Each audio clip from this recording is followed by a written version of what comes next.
Olá, seja você aluno ou profissional, seja muito bem-vindo ao canal do Jari. Nesta aula, dando sequência ao dimensionamento de cintas, onde eu pensei três cintas principais para dimensionarmos juntos com relação ao nosso piso do pavimento térreo. Queremos dimensionar hoje a última cinta, que é a cinta C8. É a cinta mais comprida, das mais compridas da nossa casa. Toda casa é comum ter as vigas ou cintas mais compridas que acabam servindo como uma espécie de coluna vertebral para o projeto, ou como aquele maior rio, onde os rios menores, são as vigas menores, vão desaguando no rio, ou desaguando nessa viga, no caso.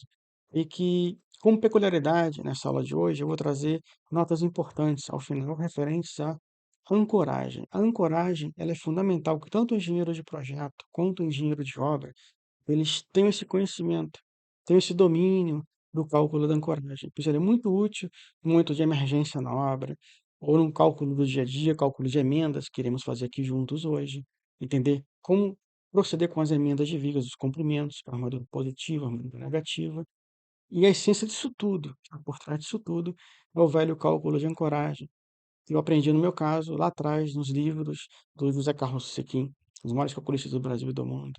Então, esse será o enfoque dessa aula de hoje, a cinta C8, a nossa maior cinta desse projeto, e o cálculo de ancoragem, notas de cálculo de ancoragem que eu vou prover ao final desta aula. Assim, vamos dar início à nossa aula de hoje.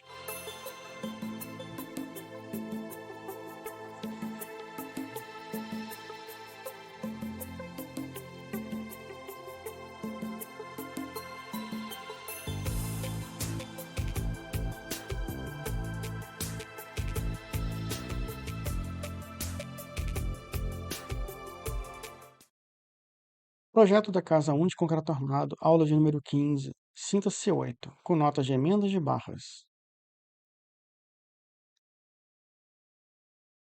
Geometria da cinta C8.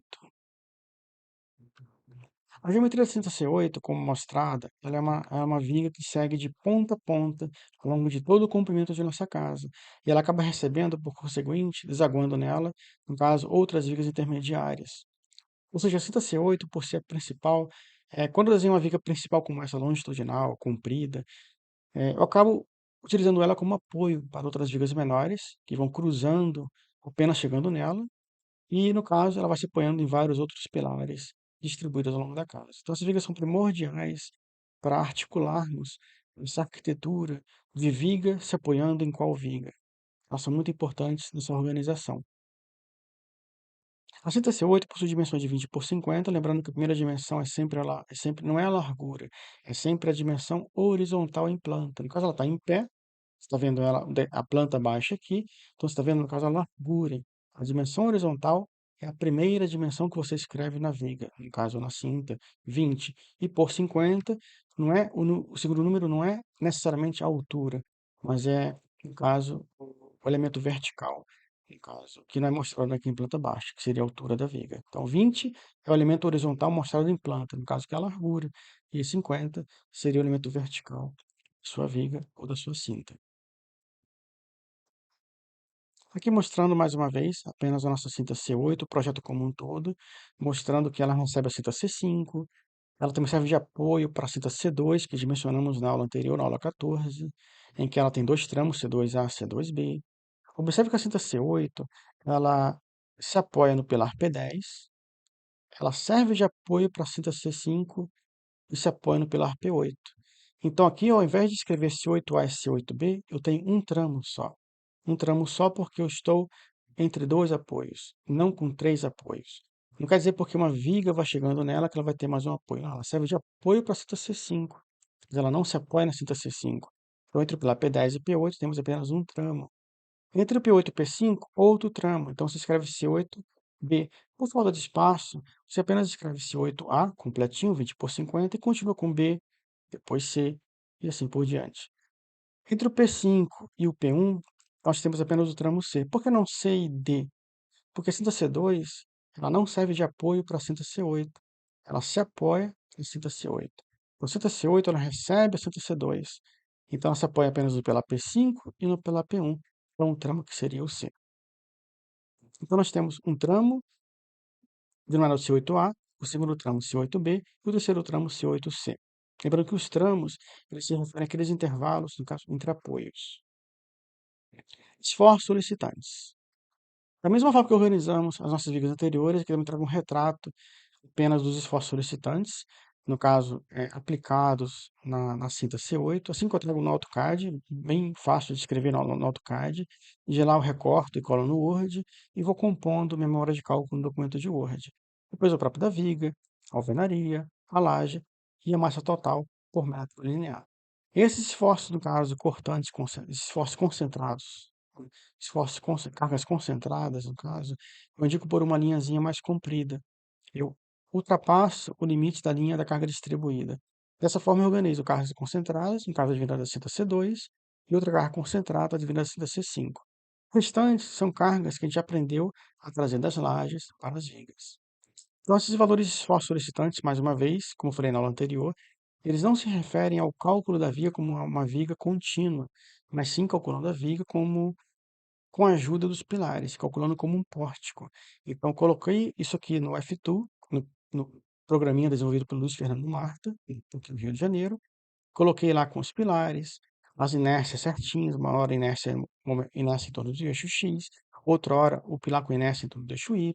Coloquei os pilares com suas inércias, coloquei as vigas no piso do primeiro pavimento, piso, no caso do primeiro teto, piso do segundo teto, quando existirem em cada eixo, e dimensionei o esforço, no caso, no F2, de todo o pórtico. Daí que eu obtive esses esforços, no caso, de um vetor positivo, negativo, esforço cortante, para a cinta C8.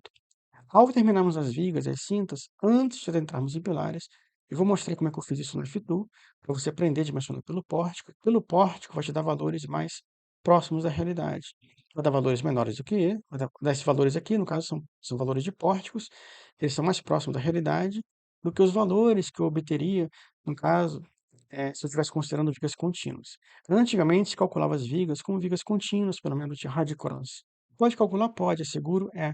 Só que vai dar valores assim maiores, um tanto mais distantes da realidade. Com esses valores obtidos a partir do pórtico, levando em conta a inércia de cada viga, cada pilar, dá valor mais próximo da realidade. E assim traz mais economia para a obra. Como se fosse solicitante, no caso, de cortante, seria 9,54 toneladas, muito fluto negativo 10,18, muito fluto positivo 8,26 toneladas forças metros. Os esforços ponderados, basta multiplicar tudo por 1,4.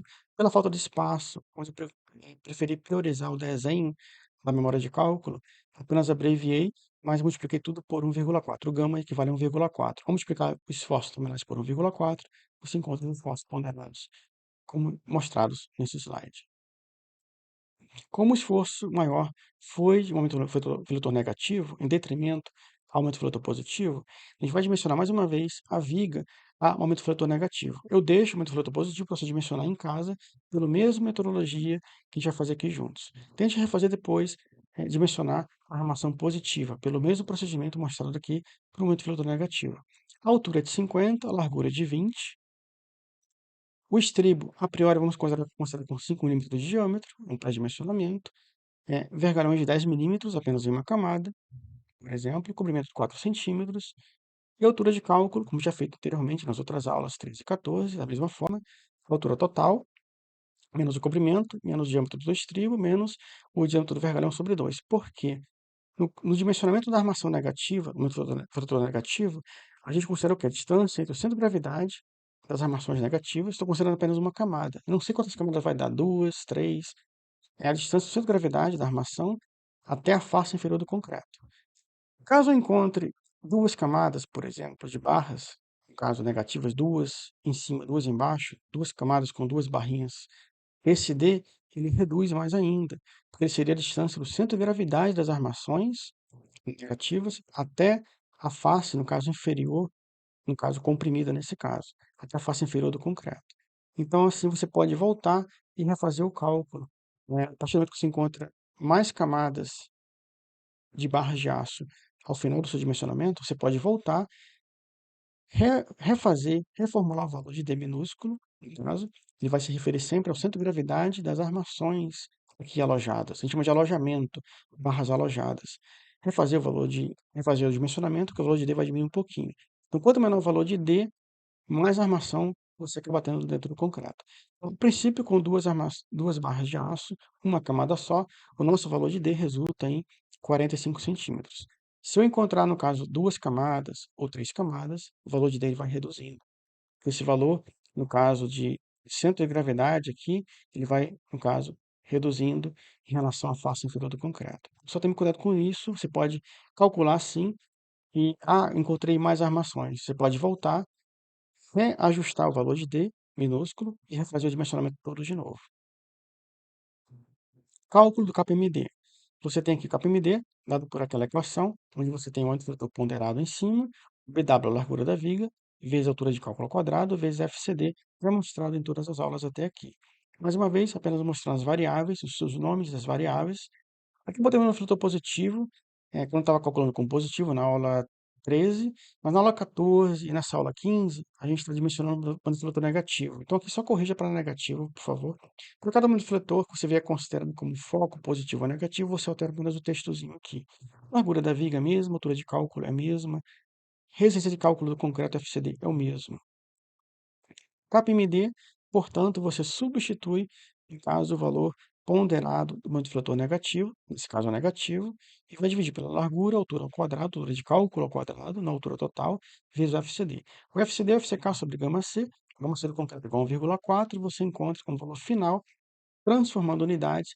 É um belo exercício de transformação de unidades. Se permita, se você é aluno recém-formado, transformar essas unidades enquanto você tem tempo, enquanto você ainda está no escritório de cálculo, que você não pode errar, né, na frente dos outros, é chato errar no dia a dia. Então, se permita refazer isso em casa para ficar bem afinado com a transformação de unidades. Então, em vez de encontrar o FCD, substitui o valor de BW, 20 centímetros de largura viga, 45 centímetros de altura de cálculo, e um multifator negativo bem alto, 14,25 toneladas forças metros. É importante você ter essa referência. O multifator negativo está alto, está baixo, está moderado. O PMD deu abaixo do limite do aço CA50, que seria de 0,32. Então, o KPMD de 0,164 está abaixo do valor máximo do KPMD do aço CA50. Então, isso significa dizer o que o concreto não rompe por ruptura frágil. Então, a nossa viga está bem segura e não tem problema de você seguir adiante no seu dimensionamento. Caso o KPMD desce acima de 0,32, teria que voltar, aumentar a altura da viga e refazer o dimensionamento. Vem aqui, substitua o valor do KPMD na equação do segundo grau e você vai encontrar, isole ela, você não sabe os valores ainda, ela vai resolver a equação, um valorzinho de algarismo romano, número 1, número 2, número 3. Encontre o delta, como já mostrado nas aulas anteriores. Fica aqui como exercício de reforço para você, de tentar ganhar tempo. O capa X, da mesma forma. Só lembrando mais uma vez que o valor do capa X, você elimina o capa X que der acima de 1 e você utiliza o capa X que der abaixo de 1. Nesse caso, o valor de capa X de duas linhas igual a 0,27 é o valor que você vai utilizar no seu dimensionamento aqui para frente. E o valor de 2,23 ele não interessa mais, porque deu acima de 1. Esse valor você ignora, você elimina, e você continua daqui para frente com capa X de duas linhas, porque resultou abaixo de 1. E encontra o capa Z por matemática simples, fazendo 1 menos 0,4 vezes capa X, encontrando 0,892. Aqui eu gosto sempre de utilizar 13 casas decimais para o valor de capa Z, não duas casas decimais. Pode usar 4 se quiser. 3 é o mínimo sim recomendável. E o cálculo da armação, por fim, uma equação parecida com a equação do KPMD. Ela começa com um momento fletor ponderado lá em cima. Temos o D aqui, que não é ao quadrado, é apenas o D. Ao invés de ter BW, você vai ter o capa Z. Ao invés de ter FCD, vai ter FYD. É parecida com a equação do KPMD, mas não é idêntica. O FYD seria, no caso, a tensão de projeto do aço, CA50. Lembrando que o γS é igual a 1,15 para o aço, no concreto armado, e o valor 4,35 toneladas de centímetro quadrado. Você substitui com o valor de capa Z aqui, o valor de D, altura de cálculo, um fator negativo ponderado, MD ponderado, nunca nominal, sempre ponderado, você calcula a armação com valor ponderado, se fosse cortante, o metofletor, sempre ponderado. Encontrando 8,16 centímetros quadrados. É uma boa taxa de armação, com o tempo você vai observando, a taxa de armação está alta, tá baixa, É uma boa taxa de armação, considerando que uma barra de aço de meia polegada tem 1,27 centímetros quadrados, por exemplo, é uma boa armação. Então, aqui considerando para efeito de dimensionamento uma barra de CA50 de meia polegada, a barra de meia polegada tem 1,23 centímetros quadrados, comercialmente falando, porque no comércio de concreto armado, a gente considera 12,5, então seria 1,23. Quando você trabalha com concreto armado e metálica, fazendo projetos de ambas as áreas, é comum você vir aqui e trocar essas informações. Ao invés de usar 1,25, usar 1,27, porque na metálica, meia polegada equivale a 12,7 milímetros, o que resultaria em 1,27 centímetros quadrados. Então, para concreto armado, como eu já falei na aula anterior, utilize a área transversal comercial. Não fique calculando por conta própria, se pode se enrolar e calcular com base em 12,7 ou 12,5, com base na sua experiência em metálica trazida para misturando com concreto armado. Já aconteceu comigo algumas vezes, especialmente para barras de meia polegada, em vez de considerar 12,5, que é o comercial, considerar 12,7. Então, utilize os valores de área, seção transversal comercial. Então, dividindo, no caso, a área total encontrada para combater o multifator negativo ponderado pela área unitária de uma barra de meia polegada, você obtém 6,63 barras. No caso, arredondando, seria 7 barras de meia polegada. Ou, como fiz aqui, eu utilizei 6 barras de meia polegada para essa camada superior, que é a camada do multifator negativo da viga, 6 barras, meia polegada, e 6 barras certinho. E o 0,63, o que que eu fiz? Eu dividi, no caso, pela área da seção transversal de uma barra de 10 milímetros, que é 0,76 alguma coisa, então ela atende 0,63. Então, eu dividi, fiz a continha e encontrei uma barra de 10 milímetros. Então, esse restinho 0,63, eu vi que uma barra de 10 milímetros atende. Então, eu posso mesclar sim, não tem problema na viga. 6 barras de um dado diâmetro com uma complementar de outro diâmetro. Não necessariamente usar 7 barras de meia polegada.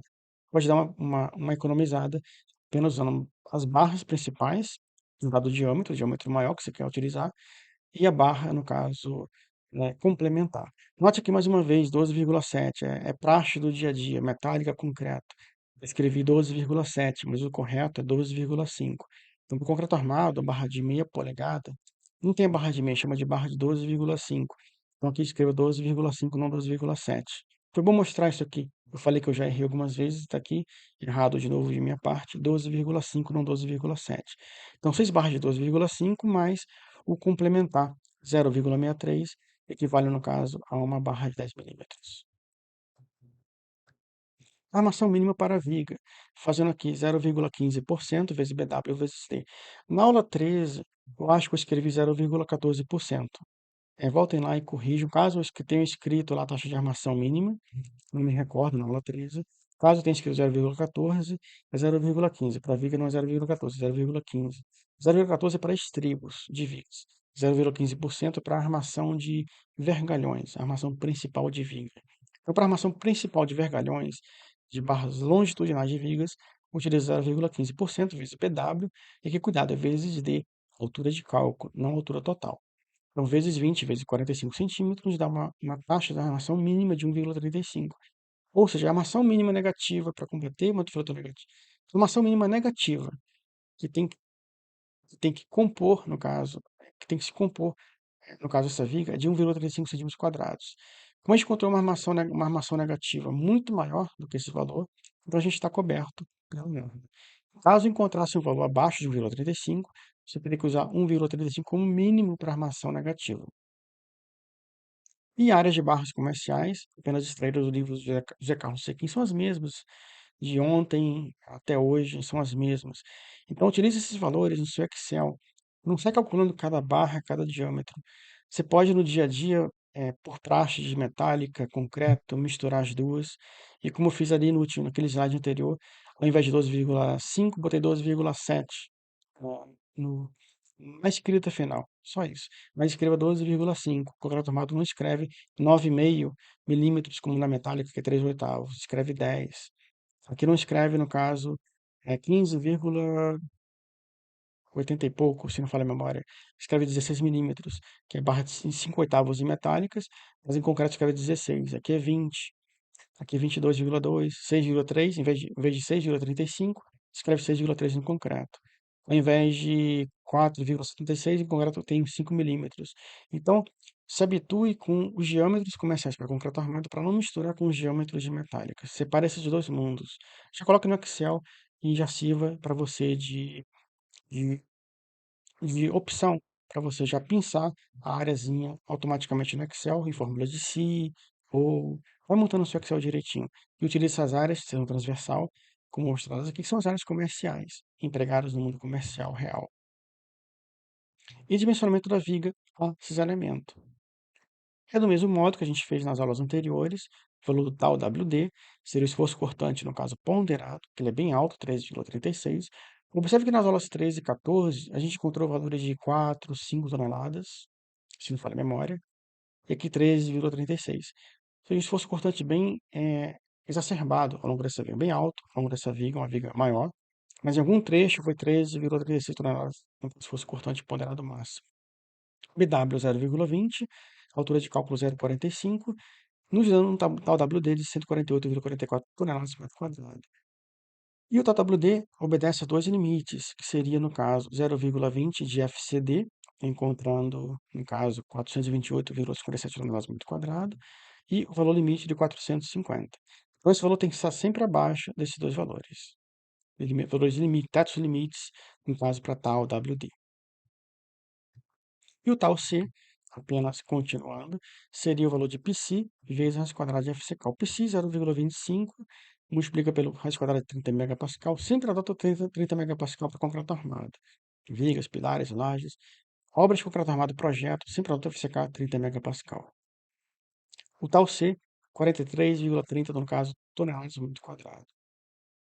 Depois do tal C e do tal WD, a gente vai agora computar a nossa taxa de armação total de estribo, que é o valor de ρ. Então, aqui o tal WD, o tal C.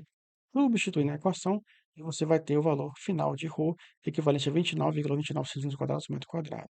Tal como a gente fez nas aulas 13 e 14. Mesma equação, só os valores que mudam. O FYD, só para reforçar, como eu cheguei em 4,35, e a taxa mínima de armação de estribo é 0,14. A taxa mínima de armação de vergalhão de viga é 0,15. De estribo, a gente utiliza 0,14%. Não se esqueça de dividir por 100, que está em percentual. Seria 0,14 dividido por 100 vezes 20 vezes 45, encontrando 1,26 centímetros quadrados por metro. Mais uma vez, você compara, no caso, o ρ mínimo com o valor do ρ total. Então, esse valor tem que estar, no caso, sempre acima do ρ mínimo, nunca abaixo do valor mínimo. Essa taxa de armação mínima é essa taxa de armação que você precisa no cálculo. Às vezes, a armação pode dar menor do que o ρ mínimo. Sempre esteja atento para não utilizar valores abaixo do ρ mínimo. E área de aço, e área de aço unitário, no caso do estribo. Basta computar o ρ, multiplicando ele pela largura da viga, que é 0,20, encontrando 5,36 centímetros quadrados por metro linear. Como está uma taxa alta de aço, a gente começou com 5 milímetros de diâmetro para computar o valor de D minúsculo, mas aqui vamos tentar usar uma barra de 6,3 milímetros, porque a taxa de armação está alta. Então, vamos aumentar um pouquinho o diâmetro, de 5 para 6,3. Então, aqui, calculando, não recomendo que você calcule assim, para você não encontrar um valor próximo, né, do valor comercial. Vai naquela tabelinha que eu mostrei para você nessa aula e já use o valor tabelado comercialmente, para não ficar uma casa decimal acima ou abaixo e alguém implicar na hora de verificar sua memória de cálculo. Espaçamento entre estribos, você vai ter aqui a razão entre a armação da seção transversal unitária pela armação total. Aqui eu utilizo um estribo a cada tantos centímetros, que eu não sei ainda, vou ver o valor daqui a pouquinho com você. É um estribo só, com duas pernas verticais. Não escreva um estribo, escreva o número de barrinhas, perdão, de pernas verticais que você dispõe. No caso, cada estribo tem duas pernas verticais. Se eu utilizo aqui um estribo de 6 milímetros de diâmetro, eu vou ter duas pernas verticais. A armadura total está aqui embaixo.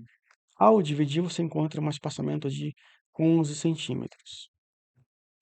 Então, eu utilizo, como eu falei, o limite pela norma da MNB1 de 76 e pela NBR 6118, eu mostro como calcular esse espaçamento certinho na aula 13, no slide 20 da aula 13, dessa playlist de confronto armado, casa 1 de confronto armado.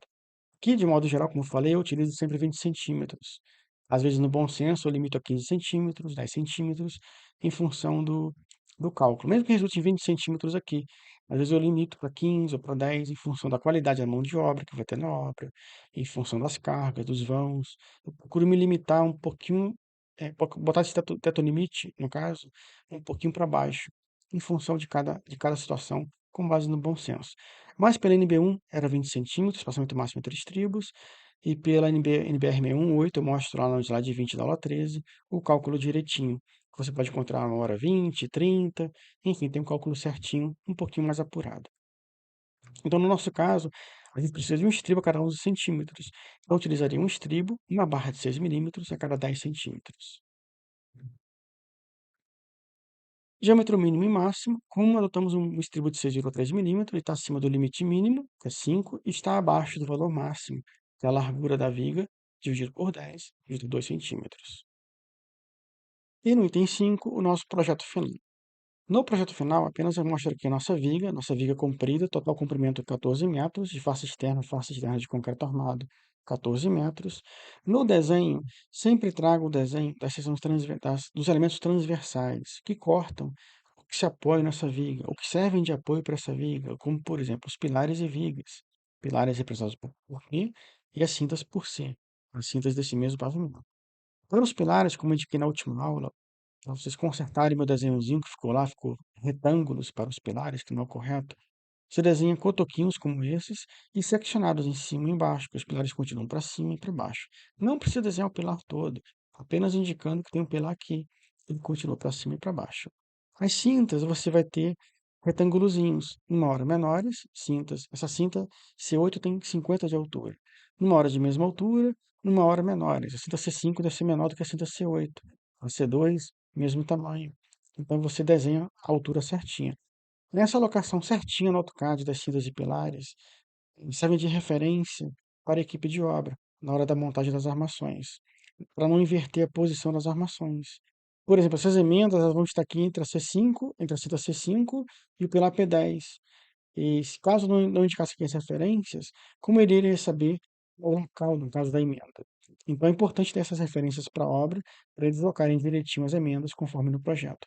Eu vou ensinar como locar essas emendas ao longo dessa aula ainda, perdão, mas só mostrando a disposição das armaduras.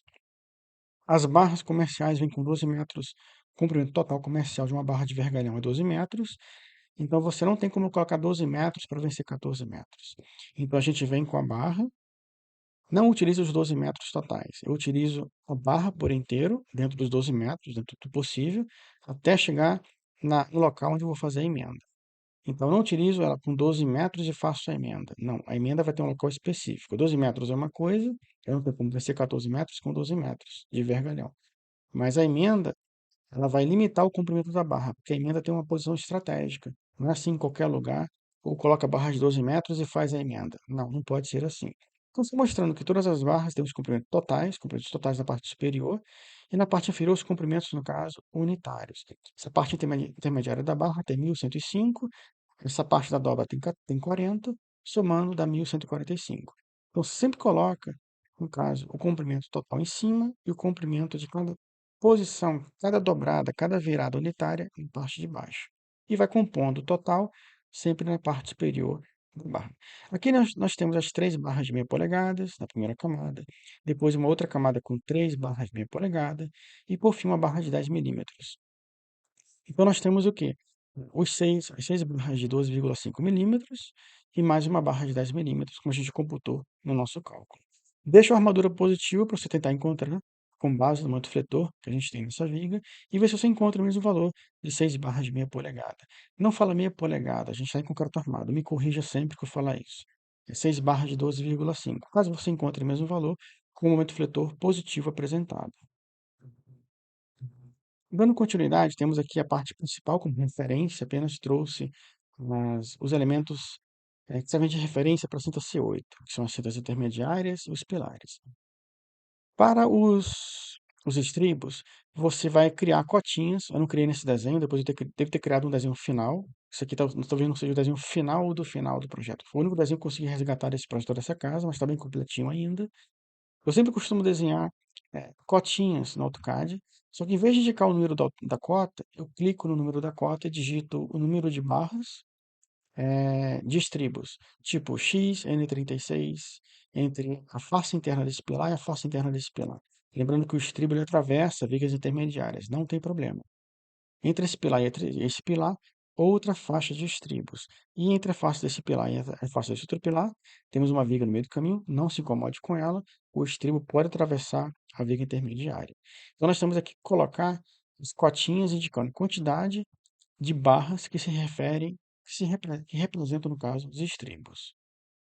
Então encontra que a distância, no caso, só reforçando entre a face interna e face interna de cada pilar, divida, né, pela distância entre estribos e sempre acrescente mais um, sempre é de praxe.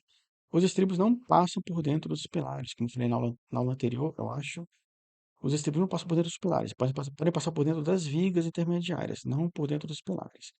E nesse cruzamento de viga com viga, a gente tem que armar a viga ainda com uma armação extra, chamada de armadura de suspensão, que eu vou trazer em uma dessas aulas de vigas, que seriam os próximos tópicos. Vou trazer 3 vigas para você. Então, dentro de uma dessas 3 aulas de vigas, talvez a última, eu vou trazer a armadura de suspensão, onde eu vou ter uma viga cruzando com outra. Então, por cada aula, eu vou trazendo um elemento extra diferente, que no final você vai ter toda a composição total para poder montar a sua viga. E aqui eu trago a localização das emendas de uma viga contínua. Você tem que ir pela da baixa geral, a cinta C8 passando pelo meio. As emendas positivas, você perfaz as emendas, no caso, para as barras positivas, ou seja, localizadas na parte inferior da seção transversal da viga, as armaduras positivas. Você perfaz as emendas, localiza as emendas nas regiões de apoios. Porque nas regiões de apoio, você vai ter momento fletor positivo nulo. Momento fletor negativo aqui vai ser máximo. Então, você vai ter momento fletor negativo, tá bem apurado aqui, bem apurado em cada apoio desse, considerando como engastamento, como pórtico, vai ter momento fletor negativo. Onde tiver pilar, vai ter momento fletor negativo. E entre um pilar e outro, você vai ter momento fletor positivo, bem mais acentuado entre um apoio e outro. Então, resumindo, momento fletor negativo se localiza nos pilares. Então, você faz a emenda positiva nos pilares, onde o momento fletor positivo ele é nulo. E as emendas negativas você faz nas regiões entre apoios, onde você vai ter manto-fletor negativo nulo. Ele não existe manto-fletor negativo entre um pilar e outro. O manto-fletor negativo ele é máximo nos apoios e mínimo, zerado praticamente, no meio do vão. Então, se no meio do vão você tem manto-fletor positivo máximo, você vai ter manto-fletor negativo inexistente, praticamente. Então, a emenda na parte superior, que é a emenda, no caso, da barra negativa, você faz entre os apoios. Localiza as emendas das camadas superiores, das armações superiores, das camadas superiores, nas regiões entre apoios. E para as emendas das barras localizadas nas camadas inferiores, faz as emendas justamente nos apoios, por causa disso. E o cálculo do comprimento da emenda. Antes de chegar na emenda, é importante a gente ver os critérios de cálculo. Esse aqui é um cálculo rápido que eu utilizo para barras positivas. Eu sempre considero 40 vezes φ, ou seja, 40 vezes a barra preponderante. Se eu estou utilizando 2 barras na camada, no caso, aqui é barra positiva na camada inferior. Eu estou utilizando apenas uma barra de 12,5. Então, 40 vezes φ, 40 vezes 12,5 foi a barra que eu adotei para armadura positiva, encontrando 50 centímetros como comprimento de emenda. Esse 40 φ é um valor baseado em valores máximos que eu tenho encontrado em tabelas, em cálculos até hoje. Mas, de modo geral, 40 φ ele cobre muito bem. É um valor prático que eu utilizo no projeto. Eu não faço o cálculo da, da aderência, do comprimento de aderência, que eu vou mostrar aqui como é que se faz. Eu não faço esse cálculo. Eu considero 40 φ para comprimento de emenda de barra positiva e 60 φ, no caso, para a emenda de má aderência da barra negativa. Vou explicar o que é boa e má aderência daqui a pouco. Então, 60 φ para as armações negativas, localizadas na parte superior, 60 vezes φ. Aqui no caso, nós temos 2 barras na camada superior. Adotamos uma barrinha de 10 milímetros e 6 barras de 12,5. Você sempre calcula a emenda com base na barra dominante, do diâmetro dominante. No caso, 12,5 maior que 10. Então, faz 60 vezes 12,5 e não 60 vezes 10. Encontrando 75 centímetros arredondados ou próximo disso. Bom, de um modo prático, no projeto, quando fala, já li qual o comprimento qual o comprimento da emenda para a zona, para a barra positiva, 40 φ. Qual o comprimento de emenda para a barra negativa, 60 φ. Porque é uma zona de má aderência. Eu vou explicar como funciona má e boa aderência. Então, nós temos aqui o concreto, no caso, as emendas entre barras, e o LB, que é o comprimento, no caso, de, de ancoragem, o LB. Então, esse LB eu faço como sendo 40 vezes φ para armação positiva e 60 vezes φ para armação negativa. Sempre use o arame recosido número 18 para poder fazer a amarração entre vergalhões, entre emendas, né, para a emenda entre vergalhão e outro, e entre o vergalhão e os estribos. Então, sempre é importante você ter armação.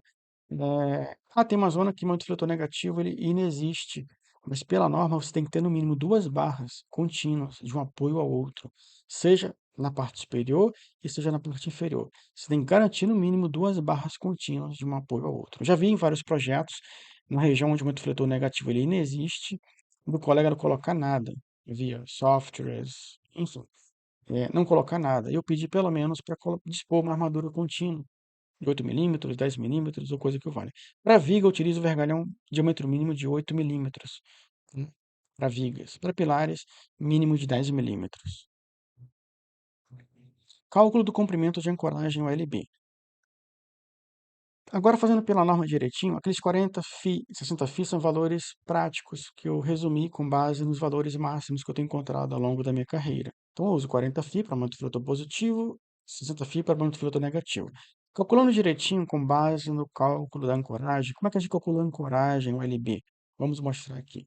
Primeira coisa, identificar o valor de nu. A letrinha grega, a gente fala nu, não fala N, é um N pela letrinha grega. Vamos chamar aqui de N, N1, N1. O NU, ou NU1, você vai ter igual a 1 para a barra lisa, se é a 25, 1,4 se for CA60 e 2,25 se for CA50. Para vergalhões de modo geral, de 8 milímetros, 10 milímetros, para vigas, sempre CA50 para vergalhões contínuos, corridos, no caso. Então, temos aqui barrinhas da Gerdau e barrinhas da ArcelorMittal. Sem propaganda nenhuma, são desenhos que consegui obter na internet que mostram bem direitinho as morsas. Então, a barra CA50, ela tem essas morsas, que garante uma aderência da barra, no caso no concreto. CA25, a barra lisa, ela não tem essa morsa. Uma excelente barra para fazer recuperação estrutural. Você nunca é, insere essa barra de CA50 num pilar, num furo de pilar. Você insere pedaços de barra CA25 que ficam dentro do pilar, um pedaço para dentro, um pedaço para fora, e fazem a emenda para fora do pilar para poder receber a barra de CA50. Você nunca insere a barra de CA50 numa obra de recuperação estrutural. Você fura o pilar, faz um pré-furo com a broca, não insira o CA50, você insere o CA25, faz o grauteamento, aí sim você vem com o CA50 e faz a emenda. Para a situação de boa, no caso de aderência, para o tipo de barra, o nosso N1 é igual a 2,25, porque estamos utilizando uma barra de CA50. Para a situação, no caso de aderência, se for a zona de boa aderência, N igual a 1. Se for de má aderência, 0,7. Por ser armadura negativa, a gente vai considerar como sendo de má aderência. Por quê? Pela bibliografia antiga, no caso do concreto do José Carlos Sequin, engenheiro José Carlos Sequin, de concreto armado, volume 1, se não falha a memória, para as camadas, no caso, como se vê a boa aderência numa viga? Até 30 centímetros da face inferior da viga para cima, até os seus primeiros 30 centímetros, ou seja, uma viga com 40 centímetros ou 50, como no nosso caso, tem 20 por 50.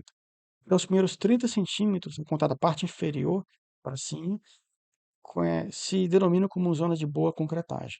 Como a nossa armadura negativa está na parte superior da viga, está localizada na parte superior, então a gente vai considerar como sendo uma zona de má aderência. Daí N2 igual a 0,7. Quando você pode voltar para o início dessa aula, tentar calcular a armação positiva, como a gente fez aqui para a armação negativa. Calcule a armação positiva. Ela vai estar localizada na parte inferior, dentro desses primeiros 30 centímetros. Aí quando chegar nesse slide, você usa o N2 igual a 1, não mais N2 igual a 0,7. Só isso. Para armação positiva, é boa aderência, você considera N2 igual a 1. Para armação negativa, é má aderência, considera 0,7. E para o diâmetro? Então a gente consulta o N1 o N2 e o N3. Já definimos o N1, agora o N2, e o N3 com base no diâmetro, é bem simples. Normalmente as barras de vergalhão para casas e edifícios de pequeno porte vão estar sempre abaixo de 32 milímetros. Nunca utilizei barras acima de. Não é bom utilizar barras de 16 milímetros para cima em casas, ou projetos de pequeno porte, de prédio de pequeno porte. Facilite a vida do operário na obra.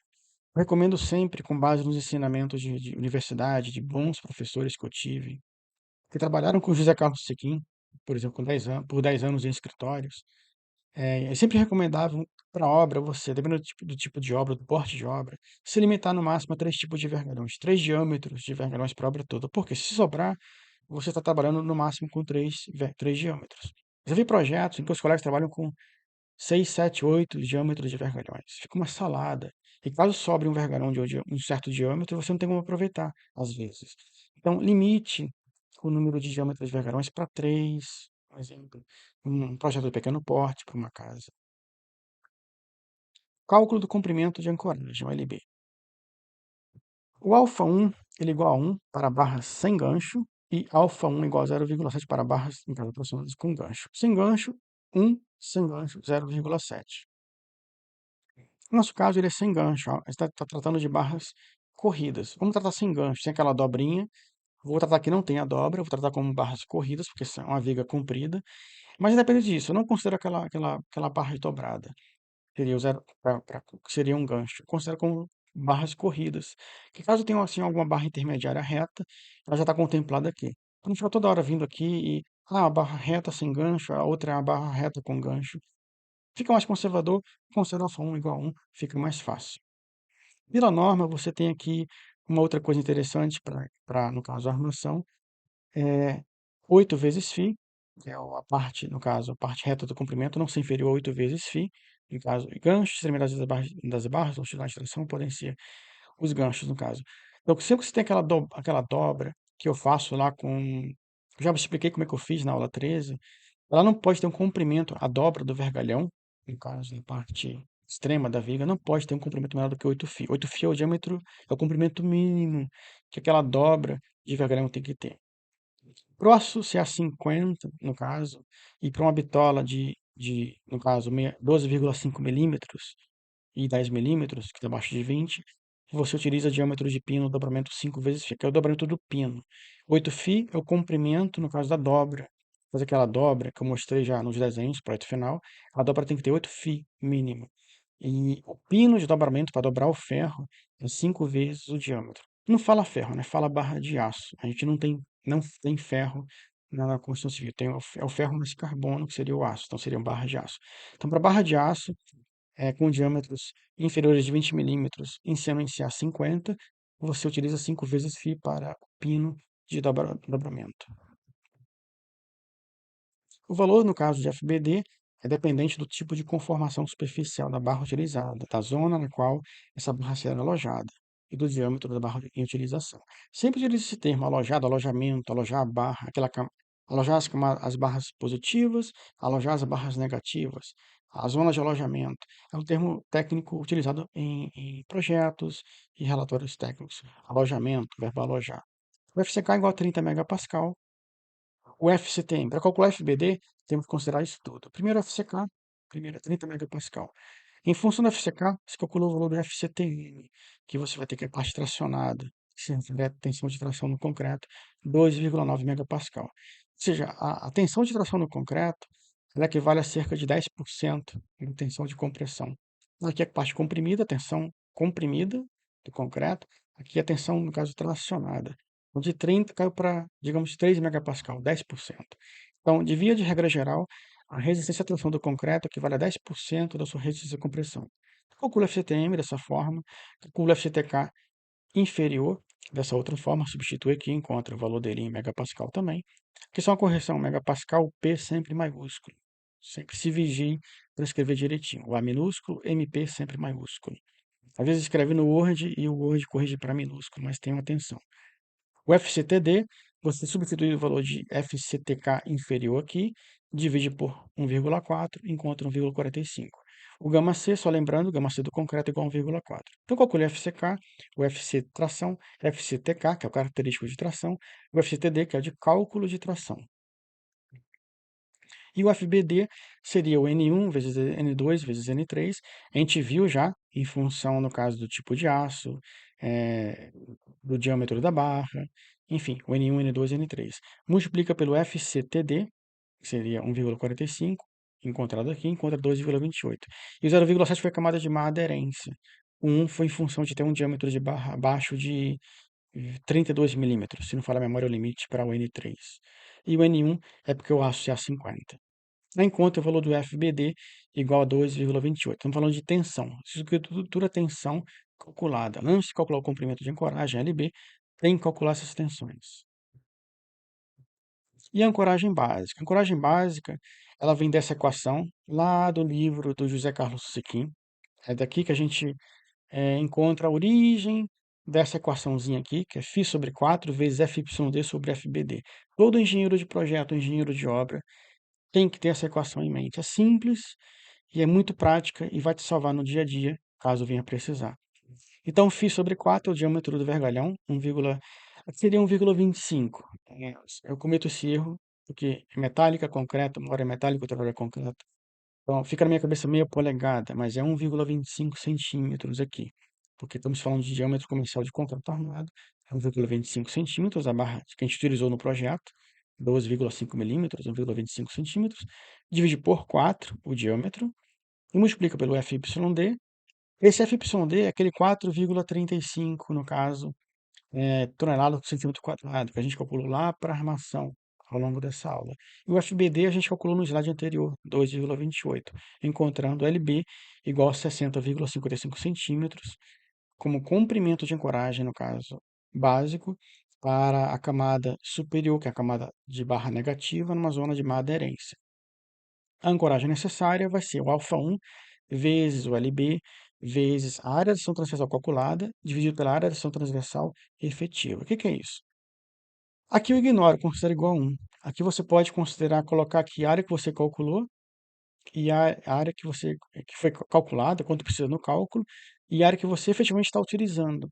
Por exemplo, eu posso calcular que encontrei no cálculo que eu precisava de 6 barras, vamos supor, de meia polegada.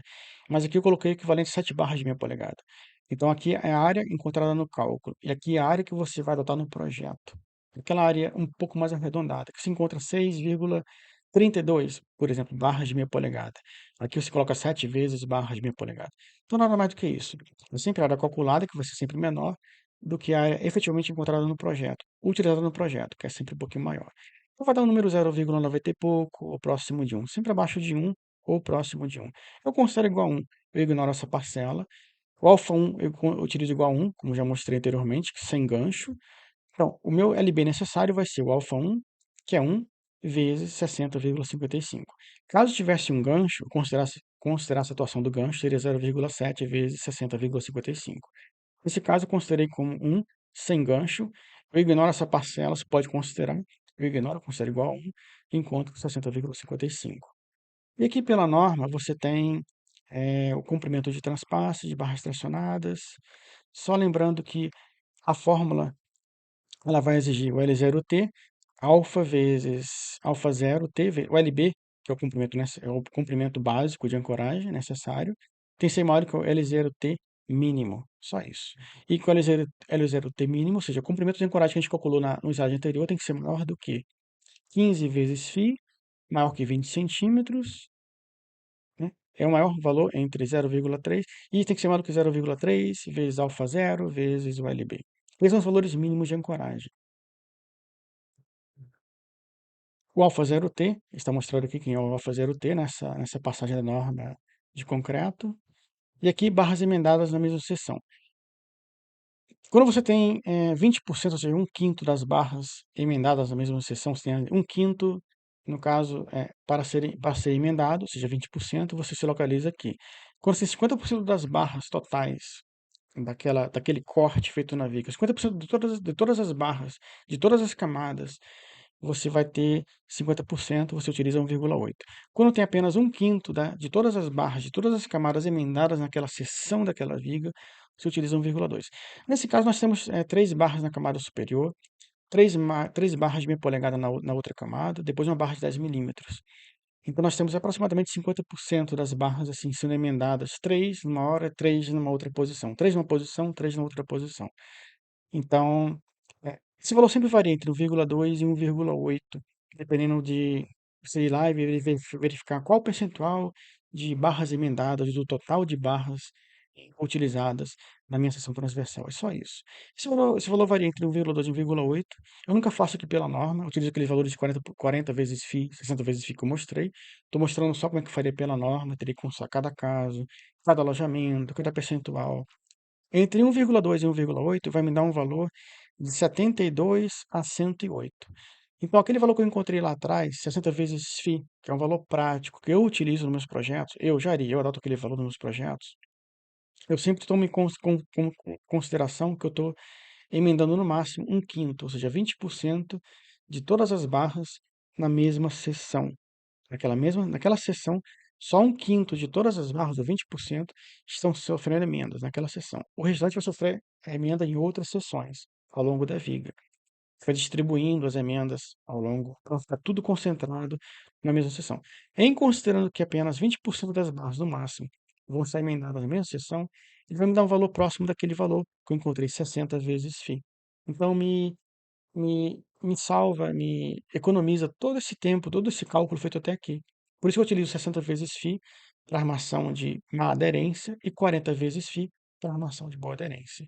Mas se fizer por aqui direitinho, 50%, ela vai encontrar uma variação, considerando 1,2 a 1,8, de 73 centímetros, aproximadamente, a 109, 110 centímetros, aproximadamente. Aqui uma outra situação, a proporção, no caso, máxima de barras tracionadas emendadas, quando for uma zona de alta aderência, em uma camada, pode considerar 100%, em mais de uma camada, 50%. Como regra geral, eu procuro emendar no máximo 20 a 30% de todas as barras naquela mesma seção. Não procuro, nesse caso, tem lá 50% aproximadamente, mas eu procuro sempre me limitar a 20%, um quinto de todas as barras emendadas na mesma seção. Uma regrinha que eu utilizo, mais conservadora, vindo lá da NB1. Então, eu limito aqui, só recordando, um terço, 30% aproximadamente. 30 a 20% é o limite que eu utilizo nos meus projetos para limite de emendas da mesma seção, de todas as barras daquela mesma camada na mesma seção. Quanto à localização das emendas das barras positivas, agora trago aqui como enfoque, no caso, a localização efetiva. Com base na nossa planta, nós temos aqui os pilares localizados nessa região. Então, a emenda para a armadura positiva, localizada na região inferior, e eu tratei de localizar a emenda com 1 metro de comprimento, bem acima daqueles 40 vezes π. Eu coloquei igual, 1 metro de emenda para a camada superior, 1 metro para a camada inferior. Normalmente eu considero 60 vezes φ para a camada superior e 40 vezes φ para a camada inferior.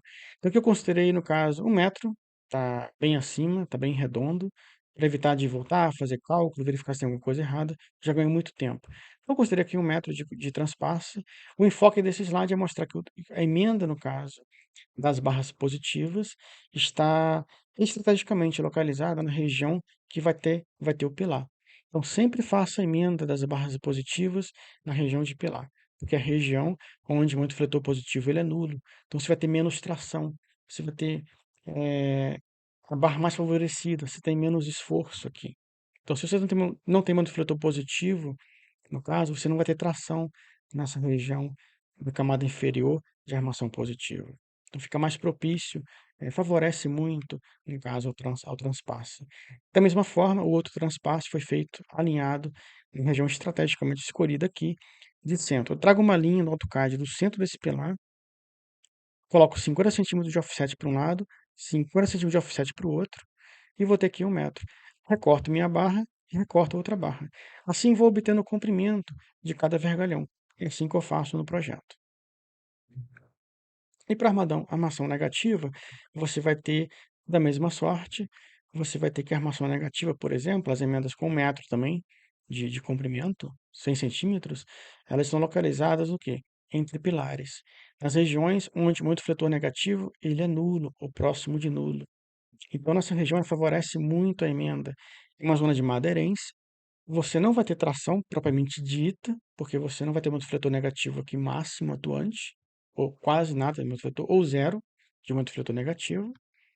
E a outra emenda, por exemplo, eu fiz de modo estratégico numa outra região, no caso, entre esse pilar, o P5, e o pilar P1. Lembre-se que estamos armando a cinta C8, não é a cinta C7, para não confundir. Então, a cinta C8, essa emenda negativa está entre os pilares P10 e P8. E essa outra emenda negativa está entre os pilares P5 e P1. Note que aqui eu emendei o quê? 3 barras. 3 e 3. Aqui eu emendei praticamente 4 barras. Dá aproximadamente 50% das barras emendadas aqui, e aproximadamente 50% das barras emendadas aqui também. Quando eu falei 20 a 30%, normalmente eu me limito a 20 a 30% de emendas nessa região. Aí eu passo outra emenda para outra camada, próximo a ela, e assim por diante, para não ficar tudo concentrado na mesma sessão. Mas é uma casa, os esforços são pequenos, então não tem problema. Por isso que eu arredondei para 1 metro, porque eu sabia que pela norma ia dar um valor próximo de um pouquinho acima de um, e realmente deu acima de um pouquinho acima de 1 metro. Então, por isso que para casas, às vezes eu emendo com 40%, 50% para esforços pequenos, mas de modo geral, minha regra de modo geral da NB1 até aqui, nessa minha carreira, é sempre emendar no máximo 20 a 30% das barras em uma mesma sessão. E, por fim, o desenho da seção transversal das cintas, onde a gente mostra, no caso, as armações negativas na camada superior, alojadas na camada superior da viga, e as armações positivas, alojadas na camada inferior da viga. Então, para aquele momento fileto negativo, 3 barras de 12,5 mais 3 barras de 12,5, cada qual em uma camada diferente, mais uma barra de 10 milímetros, foram suficientes para resistir ao aumento fletor negativo ponderado. E para a parte superior, a parte inferior, perdão, eu encontrei 6 barras de 12,5 como sendo suficientes para resistir aquele aumento fletor positivo ponderado. Tente encontrar essas armações com base naquele esforço de um aumento fletor positivo ponderado e ver se você encontra armações semelhantes ou parecidas. Aqui no caso, 12 por 42 seria o estribo já reduzido de 4 centímetros de cada lado. Comprimento 120, já ensinei na aula anterior, seria 12 mais 42 vezes 2, mais 5 mais 5, que é o comprimento de cada laço. Pode ser também 6 e 6, comprimento de cada laço. Você encontra um valorzinho, pode arredondar para cima se quiser, 120. Ele pode ficar um valor quebrado, 114, 112, não tem problema. Não precisa arredondar de 10 em 10 ou 5 em 5. Então, ficou no final, total de 141 barras, N36, que seria um estribo, que são duas pernas verticais. Então, seria um estribo de 6,3 a cada 10, com um comprimento total de 120, incluindo os lacinhos de 5 centímetros cada um, aproximadamente. Aqui é interessante você colocar numa nota geral, um desenho típico, mostrando que esse 2 que você utiliza se refere a duas pernas verticais, para que a equipe na obra não confunda com dois estribos. Esse número tecnicamente falando, ele está correto. É do cálculo estrutural, do antigo cálculo estrutural, do antigo ato de projetar. Mas para não confundir na obra, você pode fazer um desenho e indicar. Esse 2 se refere a duas pernas verticais. Só para o colega na obra não colocar 141 vezes dois estribos. Não, é apenas um estribo a cada 10 centímetros, que nos dá 141 barras, no caso, 141 estribos. Aqui está mostrando que seria a decalagem das armaduras. Eu vou criar uma playlist chamada Ferramentas Úteis para Concreto. Assim como criei a playlist para ferramentas úteis de metálicas, vou criar uma ferramentas úteis para concreto, onde ela vou trazer ferramentas à parte, como por exemplo, como decalar a armação de uma viga. Essa viga cinta C8, ela é bem comprida, são 7 barras corridas. Aquelas 7 barras vão estar em uma seção ou em outra, não ao longo de toda a viga eu vou precisar. Eu sempre estou calculando aqui as cintas e as vigas aqui pelo canal, de modo a facilitar o nosso tempo, com base no esforço máximo de um multifletor negativo ou multifletor positivo e o cortante. O máximo, pego o máximo e estou dimensionando pelo máximo.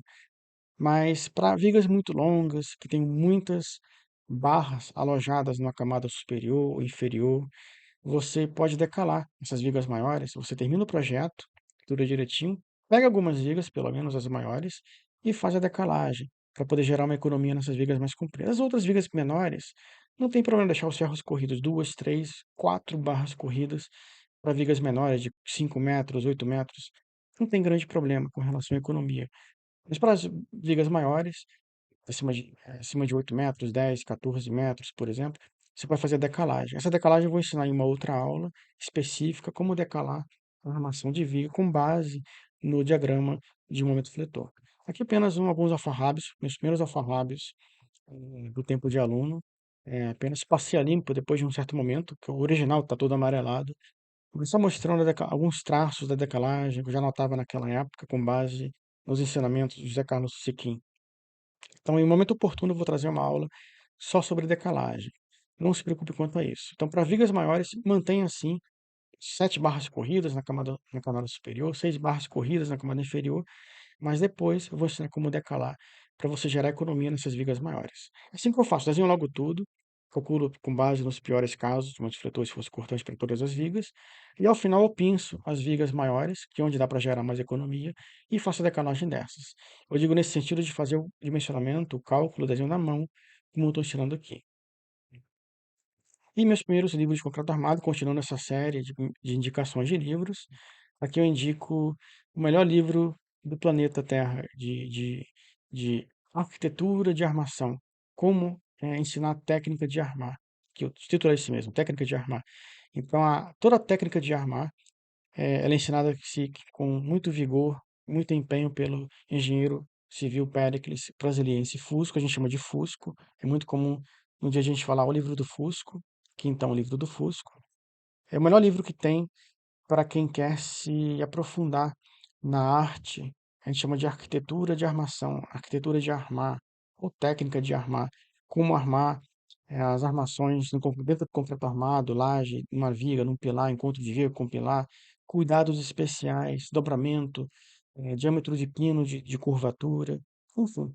Toda a técnica de armar está aqui nesse livro, de modo primoroso, e eu indico ele tanto para o colega que é técnico, que teve no máximo um Cefet, uma escola técnica, e quer continuar sua carreira como projetista, desenhista, projetista, de completamente quer se aprofundar, não teve uma oportunidade de fazer uma faculdade ou universidade, recomendo sim, serve para você também, colega técnico que teve uma escola técnica. Serve sim para esse livro para você, você pode utilizar ele sim. Eu tive vários projetistas com nível técnico que se utilizavam desse livro para se aprofundar, gerar tabelas, padrões e desenhos. E para você que é engenheiro ou engenheira, nem precisa falar, é essencial que você, em algum momento da sua carreira, você compre esse livro. Né? Comece pelo Concreto Armado Eu Te Amo, fazendo os primeiros projetos. Vai para o livro da Dersa Moreira da Rocha, que é a coleção fantástica para vários casos de caixa enterrada, lajes triangulares, enfim, formas geométricas diversas, atípicas, que você não vai encontrar em qualquer outro livro, vai ter no Aderso Moreira da Rocha. Em algum momento depois você compra o do Fusco, ou durante esse momento, depois de comprar o do Amado Eu Te Amo, já pode comprar o do Fusco e ir se adaptando com a técnica de arma.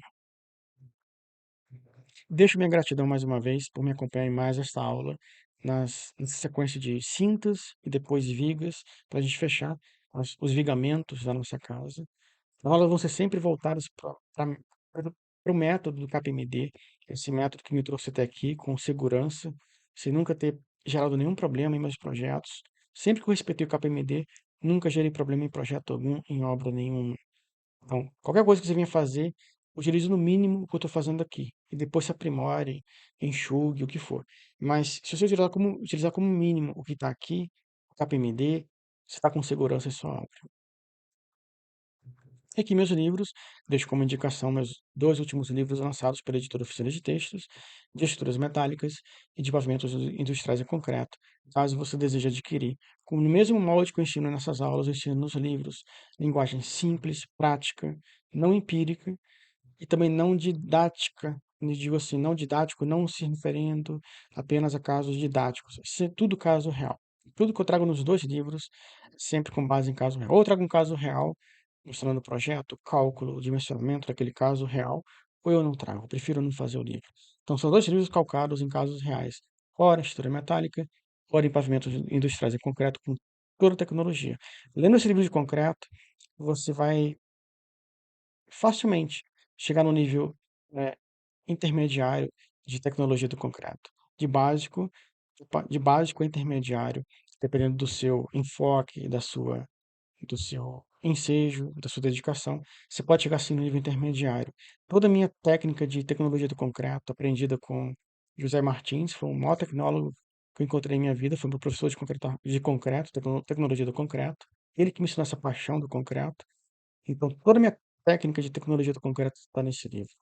Eu comecei ensinando assim vários engenheiros na Petrobras, e daí que surgiu a necessidade de fazer um livro. Eu fazia vários resumos para vários engenheiros, até mais velhos, em sua maioria, de como proceder com a tecnologia do concreto armado, na obra, o traço.